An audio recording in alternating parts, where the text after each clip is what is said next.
Hi mga ka-planters! Kamusta po kayo? This is me again, your Mommy Lovely. Kung bago po kayo sa aming channel at kung mahilig po kayo sa iba't ibang klaseng mga halaman, please don't forget to subscribe and pa-like and share na rin po ng video na ito. Today's vlog, very short lang mga ka-planters kasi ay natutuwa naman po ako at may mga ilan po nag-message, nag-PM po sa amin and nagtatanong ng update tungkol po daw sa mga ilan nating halaman na nasa greenhouse kasi parang nagpost ako ng picture or ng video before tapos yun nga na-curious sila ano daw bang update. So tulad po halimbawa nung Paraiso Verde, ayan, so from one leafer ngayon talagang nag-giant na siya, nag-trail na siya, nakailang propagation na rin po tayo. So yan po ang aking ibabahagi sa inyo sa video na ito.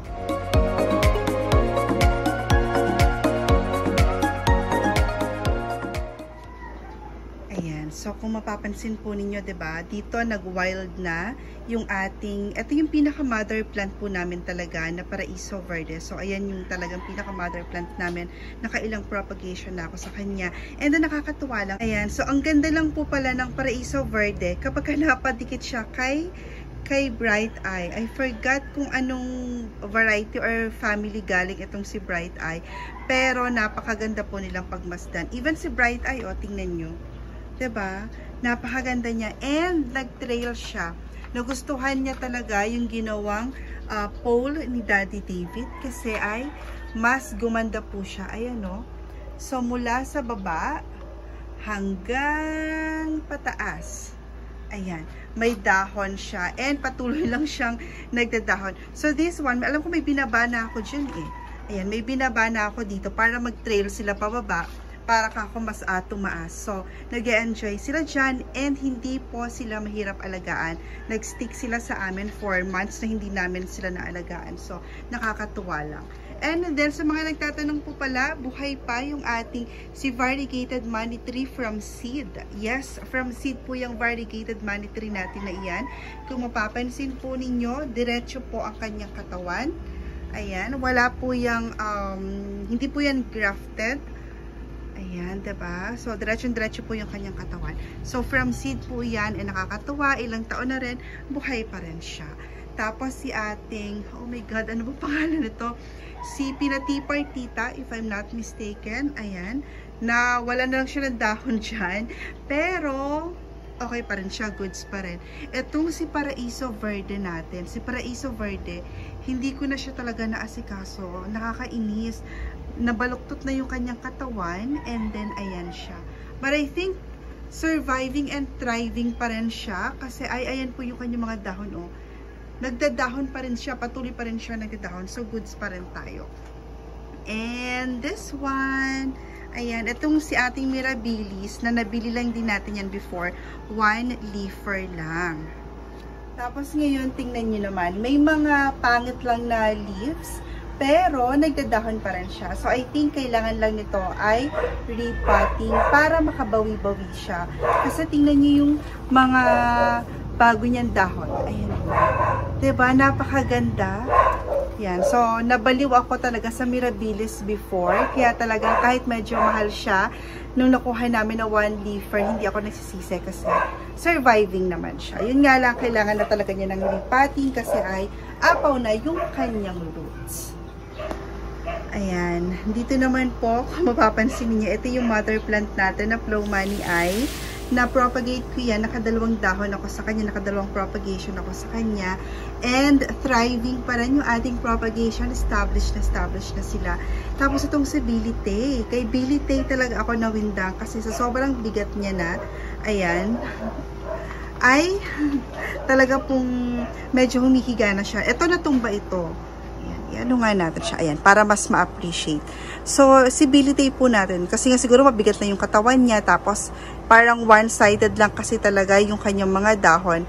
So, natumba na yan, and luckily, hindi naman po nasira yung kanyang dahon. Ayan, so, napakaganda rin, pero usok. And then, yung malaking halaman doon, yung aking isa sa pinaka-favorite din, si ating Golden Melaloni, if I'm not mistaken, ayan. Golden Melaloni. Ayan, si Golden Melaloni po, nakuha natin yan na medyo maliit pa. And now, Oh, lumaki na siya and napakadalas po niya talagang magdahon. Ayan. At sa mga curious, kamusta na daw ba yung centerpiece na ginawa ni Daddy David? Ayan na po sila. So, di ba before, si Wave of Love yung nakalagay doon, hindi na po niya kinaya kasi nga, hindi ko pa siya nare-repat before, kaya madalas siyang matuyuan. So, pinalitan ko ng Green Imperial, and then yung ating si Neon Heartleaf, ayan, mas talagang gumapang na siya. Si ating Prantianum, Microstictum, ayan sila. So, mga nag-wild na po talaga yung mga iyan. Tapos, kung mapapansin po ninyo, si ating Hoya Carey ay hindi ko pa rin siya natatalian. Pero, ayan na siya. Jungle na talaga yung kanyang look. And then, ano pa ba dito? Ayan, si Goldie Eye natin. Si Goldie Eye ito, bagong dahon, no? Napakaganda. At tuyo na siya. Tuyo na siya at natumba na naman siya. At nadali niya si ating Lindeni Eye. Diba? Maya-maya ko na siya iyan. Ayusin muna natin. Ayan siya. So, ito yung kanyang dahon. Ayan. So, I think kailangan ko na silang ilipat or lagyan ko man lang ng clay pot. Pagka may nakita pa akong clay pot, lalagyan ko siya ng clay pot. Tapos, didiligan na rin natin. Pero nakakatuwa po kasi kay Goldie Eye. Maliit lang din to nung nabili namin ni Daddy David. Tapos, ngayon, ayan oh. Nagdadahon naman siya kahit siya ganyan. And then, si Lindeni Eye natin. Ayan, si Lindeni Eye po na ito. Ito yung galing ito kay Tita Tina of Monte Carlo Garden. So, ito yung niregalo niya kay Daddy David. And love na love namin talaga itong Lindeni na ito kasi ang ganda-ganda po talaga ng mother plant niyan. And still surviving talaga ito. And pasadahan ko na lang po itong mga nasa taas. Ito na si Wave of Love. So marami po talaga akong natanggal ng mga dahon dyan kasi talagang natuyo talaga siya ng sobra-sobra. Si ating Blizzard, ayan, makamaganda pa rin naman yung kanyang variegation. And then ito yung ating mga giants, Fideline, Josebo, no, na naninilaw na. And then, ayan, dito meron pa tayong Pinotipartita, if I'm not mistaken. Si ating Ataba Poense. And ito si Red Sun, Sun Red. Ganun yung pangalan niya. Ito, nakakatuwa tong halaman na ito kasi hindi ko akalain nalalaki siya talaga ng ganyan. Malaki ho yan siya, as in malaki yan siya. And okay naman, goods naman yung kanyang mga leaves. So, sobrang nakakatuwa yan talaga. And that's it lang po muna mga ka-planters for today's vlog. Sana po ay nag-enjoy kayo. Kung nabitin po kayo, huwag kayong mag-alala kasi ipapakita ko sa inyo ang iba pa po nating mga plant collections sa mga susunod pa po nating vlog. So hanggang dito na lang po muna mga ka-planters. Ingat po kayo palagi and see you on our next video. Bye!